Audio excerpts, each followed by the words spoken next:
بسم الله الرحمن الرحيم.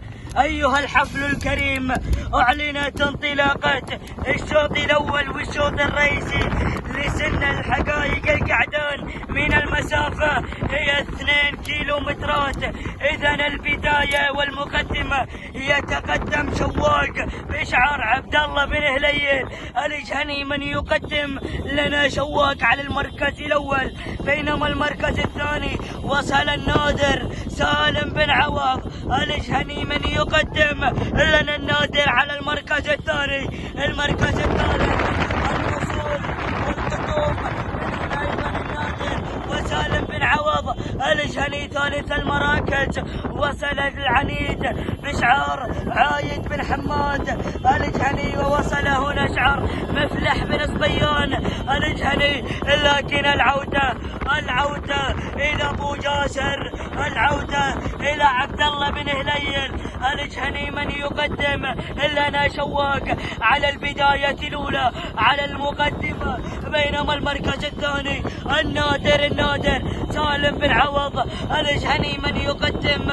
لنا النادر على المركز الثاني. المركز الثالث شعار مفتاح بن صبيان الجهني على المركز الثالث. المركز الرابع وصل النادر وسالم بن عوض الجهني. المركز الخامس العنيد عايد بن حماد الجهني. لكن العودة إلى أبو جاسر، العودة إلى أبو جاسر والعصاكوس. يا راعي شواق ما شاء الله وتبارك الرحمن.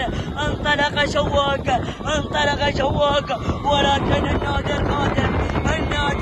النادر يا بعواده سالم بن عوض الجهني، وايضا وصل سبزاع مع العنيد، وايضا النادر سالم بن عوض الجهني.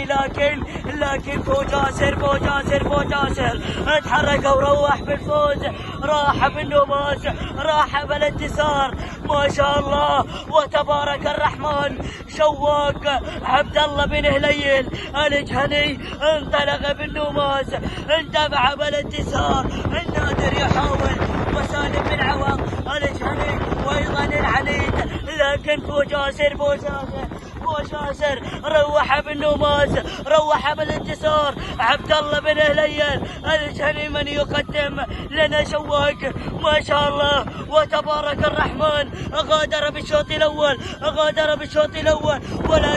ولكن بعواده وفزاع الامتار الخطيره. ولكن شواق يا عبد الله يا بن هليل يا الجهني، والعنيد يحاول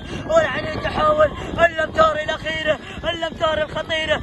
الله شواق والعنيد وشواق، ولكن شواق عبد الله بن هليل الجهني ثاني المراكز، عايد بن حماد الجهني ثالث المراكز، سالم بن عوض الجهني. اذا انتهينا النماس جميع الفائزين.